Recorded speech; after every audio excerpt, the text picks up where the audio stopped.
amọ̀ tí ń pe ọ̀rọ̀ yìí lówe ṣùgbọ́n tí làrónú ọ̀rọ̀ ilẹ̀ Ìbàdàn ọ̀rọ̀ Olúbàdàn tilẹ̀ Ìbàdàn sẹ́yìn náà ti gbá wuyewuye tó tún súyọ lẹ́yìn ìfọbajẹ lẹ́yìn gbígba ọ̀pá àṣẹ tí kábíyèsí ọba Owólabí Akínlóye Ọlákùlẹ́yìn tó gbọ̀pá àṣẹ gẹ́gẹ́ bí Olúbàdàn tilẹ̀ Ìbàdàn lọ́wọ́ gómìnà Olúwaṣèyí Mákindé gómìnà ìpínlẹ̀ Ọ̀yọ́. Kí ló súyọ? Kí ló wáyé? Ṣebẹ́ yìí náà ti gbọ́. Ṣebẹ́ ti gbọ́ ìwé pélébé, ìwé oní ewé méjì tí àwọn elétò tí wọ́n ṣe ètò ìwúyè ìgbadé ìgbọ̀pá àṣẹ fún ọba Akínlóye Ọlákùlẹ́yìn lọ́jọ́ Friday ọjọ́ 12 oṣù keje ọdún tá a wà yìí tí wọ́n náà fi sí inú program brochure níbi ètò ayẹyẹ lọ́jọ́ yẹn. Ìtọ́ wà nínú ìwé oní ewé méjì tí wọ́n fi sínú program brochure lọ́jọ́ ayẹyẹ ìwúyè ọba Ọlákùlẹ́yìn nǹkan ló ń fa wuyewuye. Ìtọ́ wá ń fa wuyewuye ń bẹ̀ ni wípé ìtọ́ wà nínú ìwé yẹn, ìtọ́ sì wà nínú ìwé yẹn ó ní àtúnṣe tí ìjọba gómìnà Olúwaṣèyí Mákindé tó ṣe sí ìlànà àti ètò fífi ọba Olúbàdàn jẹ nílẹ̀ Ìbàdàn. Tẹ́ ẹ bá gbàgbé, tẹ́ ẹ bá rántí, ẹ̀yin tẹ́ ẹ bá ń tẹ̀lé wa lórí ìkànnì yìí, a ti mú wá fún yín ní ọjọ́ Ajé ọjọ́ Monday. A ti ṣàlàyé àwọn nǹkan tó wà nínú ìwé yẹn, tó wà nínú àtúnṣe tí ìjọba gómìnà Olúwaṣèyí Mákindé tí wọ́n ṣe sí ìlànà àti ètò tí wọ́n fi jẹ ọba Olúbàdàn tọdún 1957. Ẹ̀yin tẹ́ ẹ bá ti wò ó, ẹ lọ wò ó ti wà lórí ìkànnì wa. Ṣùgbọ́n tuntun mẹ́ẹ̀ tó ti wá súyọ, tuntun mẹ́ẹ̀ tó tún súyọ ni wípé gbajúmọ̀ agbẹjọ́rò amòfin nípínlẹ̀ Ọ̀yọ́ ó ti sọ̀rọ̀ sí àtúnṣe tí ìjọba gómìnà Olúwaṣèyí Mákindé tó ṣe sí ètò àti ìlànà ìfi ọba Olúbàdàn jẹ tọdún 1957 èyí tí wọ́n ṣe àtúnṣe sí lọ́dún 2023. Amòfin Abíọ́dún Àmọ̀lé ó ní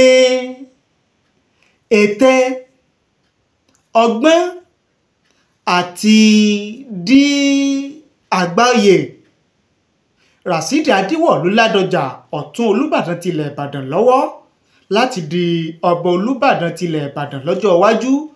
Òun náà ni àtúnṣe sí ìlànà àti ètò jíjẹ ọba Olúbàdàn tilẹ̀ Ìbàdàn èyí tí gómìnà Olúwaṣèyí Mákindé tó ṣàtúnṣe sí tó gbé kalẹ̀ lọ́dún 2023.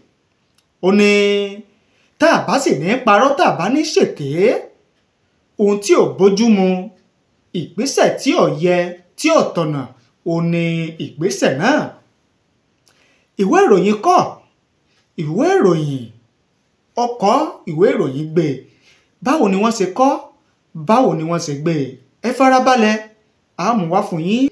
Ṣùgbọ́n ká tó wá tẹ̀síwájú, ẹ jẹ́ kí a dókè lọ́hùn-ún.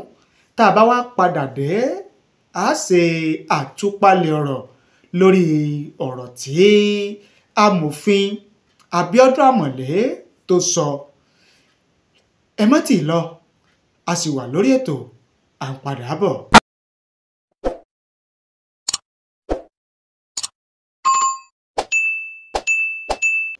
Ẹ káàbọ̀ padà sórí ètò. Tajudeen Olówókéré lórúkọ tèmi, ìnàjú ẹkùn tí bọdẹlẹ́rù ní gbogbo ìgbà. Ẹ̀ṣọ́ Ìkòyí ni mí, Ìkòyí ẹ̀ṣọ́ nílé bàbá tó bí mi lọ́mọ nílùú kábíyèsí ọba láyélúwà Taofeek Iyèọlá Àkàndé Mọ́rẹ́nigbadé Oyèbádé àkọ́kọ́ Olúkòyí tìlú Ìkòyí Ọ̀ṣun. Gẹ́gẹ́ bí a ṣe wá pàjùbà rẹ̀ níbẹ̀rẹ̀ ètò, àní ọ̀rọ̀ àtúnṣe sí ìlànà jíjẹ ọba Olúbàdàn tilẹ̀ Ìbàdàn tọdún 1957 èyí tí gómìnà Olúwaṣèyí Mákindé gómìnà ìpínlẹ̀ Ọ̀yọ́ tó ṣe àtúnṣe sí lọ́dún 2023 òun náà ló ti ń di awuyewuye láàrin àwọn ọmọ bíbí ìlú Ìbàdàn, àwọn amòye, àwọn ọ̀jọ̀gbọ́n, àwọn agbẹjọ́rò, kódà tó fi mọ́ àwọn olóṣèlú kọ̀ọ̀kan. Ọ̀kan lára àwọn tí wọ́n ti ń fi ẹ̀hónú wọn hàn, tí wọ́n ti ń fi èrò wọn hàn, tí wọ́n ti ń fi ìwòye wọn hàn lórí àtúnṣe síwèé òfin ìlànà jíjọba Olúbàdàn tilẹ̀ Ìbàdàn tí Olúwaṣèyí Mákindé tó ṣe àtúnṣe sí lọ́dún 2023 ìlà ti rí amòfin Abíọ́dún Àmọ̀lé. Kí ni amòfin Bíọ́dún Àmọ̀lé kí ló sọ, kí ló wí lórí ìgbésẹ̀ ṣíṣe àtúnṣe sí ìwé òfin Olúbàdàn tilẹ̀ Ìbàdàn yìí jíjọba Olúbàdàn tilẹ̀ Ìbàdàn? Ìwé ìròyìn Daily Post wọ́n gbé wọ́n kọ, ẹ jẹ́ ká gbọ́ bí wọ́n ṣe gbé, bí wọ́n ṣe kọ. An Ibadan-based legal practitioner, Barrister Abiodun Amole, has condemned the newly amended 2023 Olubadan Chieftaincy Declaration.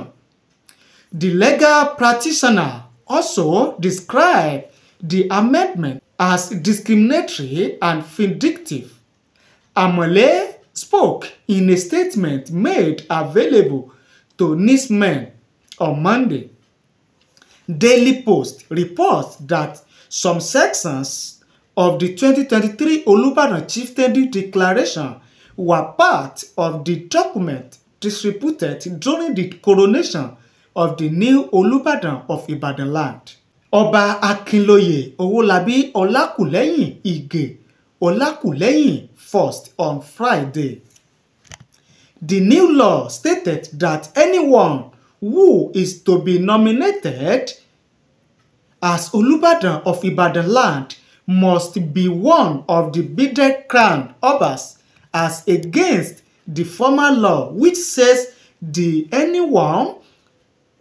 that anyone to be nominated must be one of the high chiefs.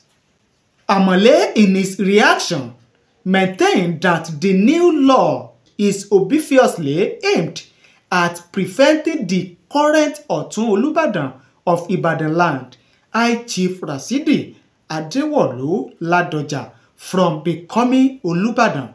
He added that as at the time Ladoja joined the step for the Olubadan stool several years back, what was in Section 4 of the applicable Olubadan Chieftaincy Declaration of 1957 is the phrase, "the most senior high chief and not most senior bearded crown oba."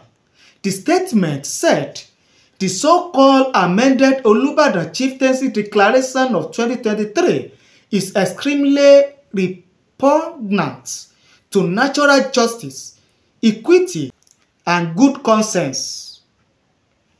It is discriminatory and vindictive and should be condemned by all men of goodwill.